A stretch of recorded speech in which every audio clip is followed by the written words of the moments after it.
September 5th, 1774. We want liberty. Incensed at the British actions, 56 delegates from across the colonies gather at the First Continental Congress in Philadelphia. It's the first step on the road to American democracy. Among them are John Adams, Patrick Henry, and a gentleman landowner from Virginia named George Washington. At a time when our lordly masters in Great Britain will be satisfied with nothing less than the deprivation of American freedom, it seems highly necessary that something should be done to maintain liberty.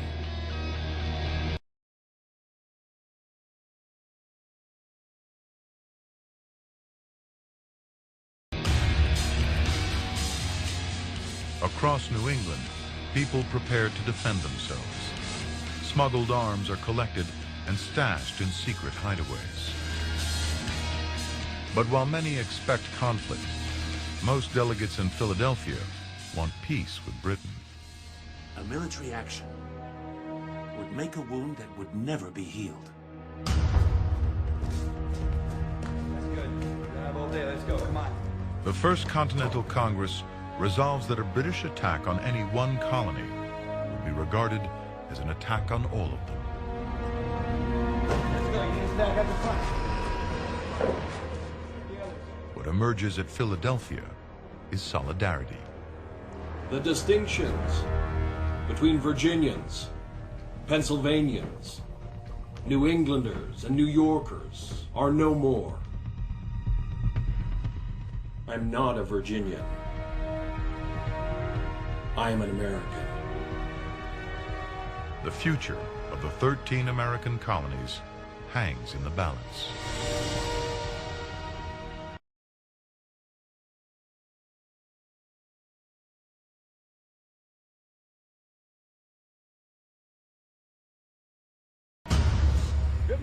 Spring 1775, near Concord, Massachusetts.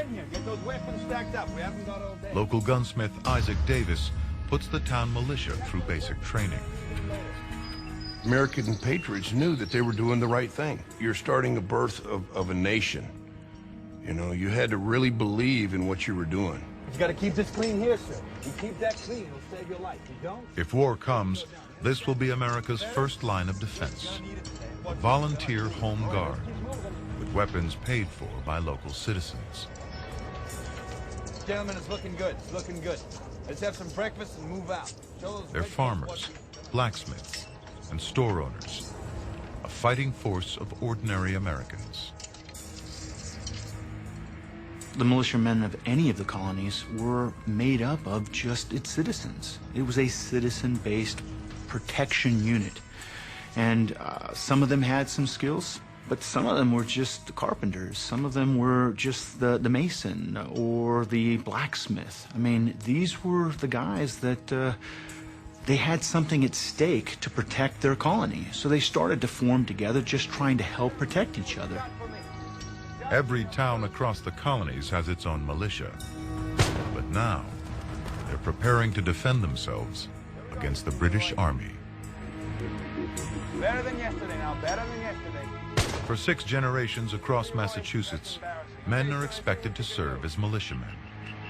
In Massachusetts, a third of all men between 16 and 50 are ready to bear arms at a minute's notice. Excellent, good shots. We keep this up, we're gonna give those redcoats a scare, all right? The British will not stand for any armed resistance. April 19th, 1775. After midnight, 900 redcoats leave their barracks in Boston for Lexington and Concord, about 20 miles away. Their orders: arrest the rebel leaders and seize their weapons. News of the British attack also reaches Paul Revere. His midnight ride will alert local militias. Revere rides ahead of the British troops. His warning spreads from town to town across the New England countryside.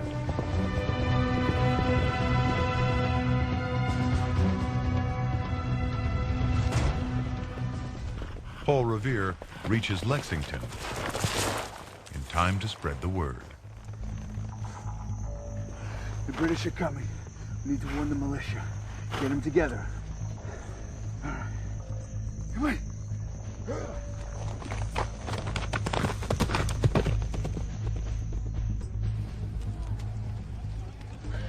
By 5 in the morning, 60 militiamen line up. They're commanded by a farmer, John Parker. They're faced off against hundreds of well-armed and highly experienced British soldiers.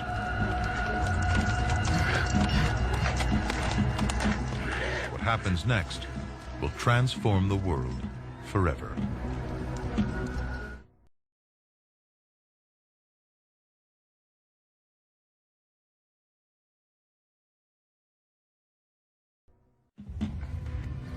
Sunrise, April 19th, 1775. On one side, 60 men, poorly armed and barely trained. On the other, hundreds of the most powerful army in the world. Men who have only been active for a handful of months versus an army that in the past 20 years has fought on 5 continents and defeated everything in its path. For these rebels, the fight is for nothing less than freedom itself. These guys were revolutionaries, they were scallywags, they were rebels, some of them were gentlemen farmers, some of them were overeducated, some of them were undereducated. It really was the birth of a nation. The Lexington militia gathers on the village common, dairy farmers and shopkeepers. But also among them are free African Americans and slaves. It is a unique experience that African Americans have had in the military in America. African Americans fought for the country even before it was a country. African Americans like Prince Estabrook. You give me training, you give me a weapon, and I can perform as well as you can, then there is no power on earth that's going to hold me down forever. Stand your ground. Don't fire unless fired upon. But if we mean to have war, let it begin here. Captain John Parker once fought on the side of the British. A quarter of the men standing at his side are related to him.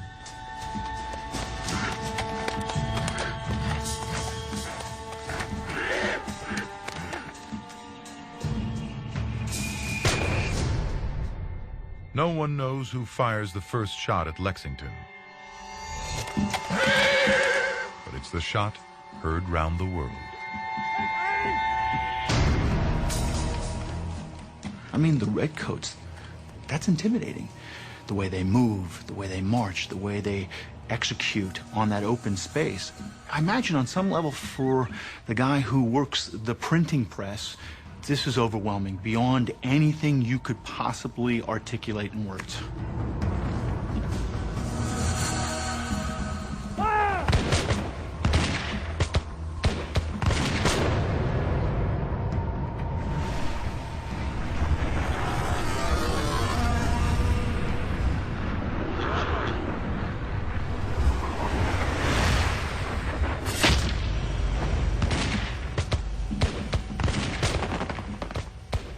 Prince Estabrook is hit in the first volley.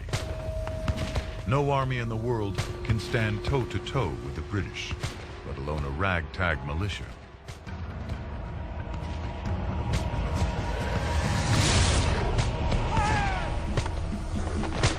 The British fired up to 4 times the rate of the militia.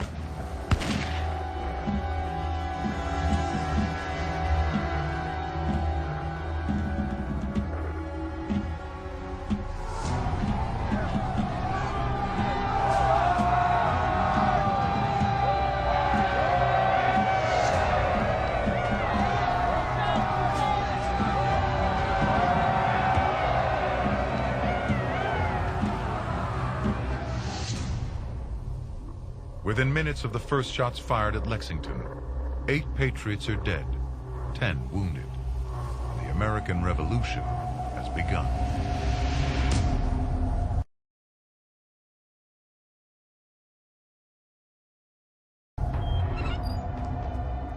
The Redcoats reach Concord at 9 in the morning. Acting on a tip-off from colonists loyal to the Crown, they raid the militia's arms stash. But the rebels have got there first, hiding almost everything. Good. All day. Let's go. Come on.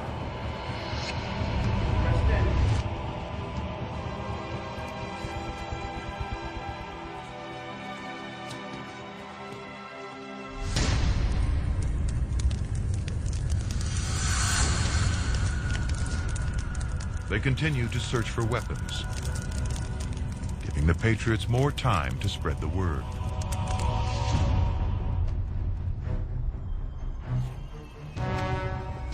The militia gathers just outside the town of Concord. By late morning, more than 1,000 have arrived from the surrounding villages.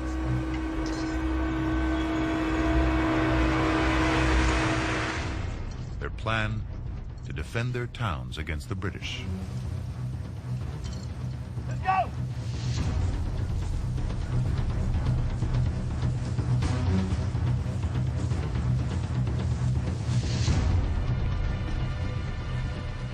The British soldiers left their barracks 15 hours ago.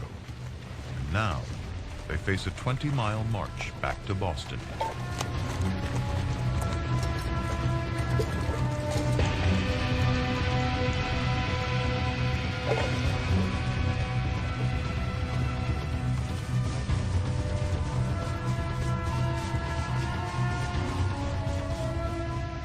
Shattered lives. An occupied city. Blood in the streets of Boston. And now Lexington.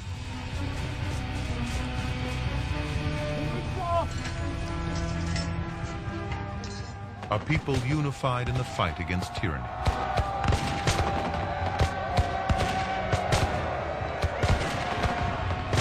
Now, the Patriots have their chance.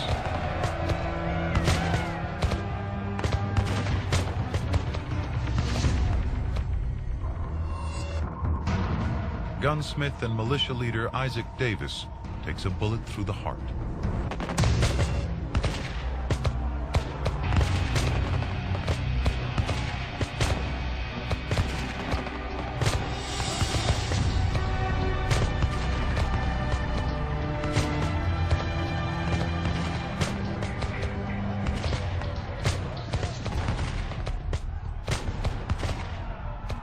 The Patriots seize the upper hand and intend to make the British soldiers pay.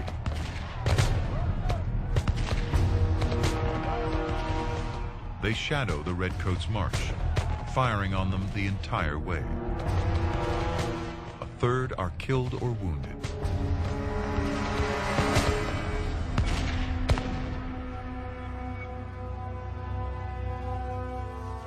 Seven generations after the first settlers left England, in search of prosperity and freedom, their descendants will have to fight for these rights.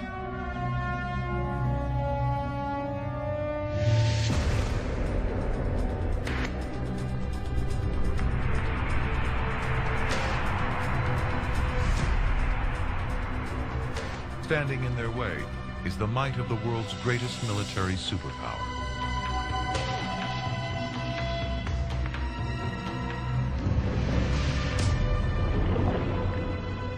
Not about to give up their colonies lightly.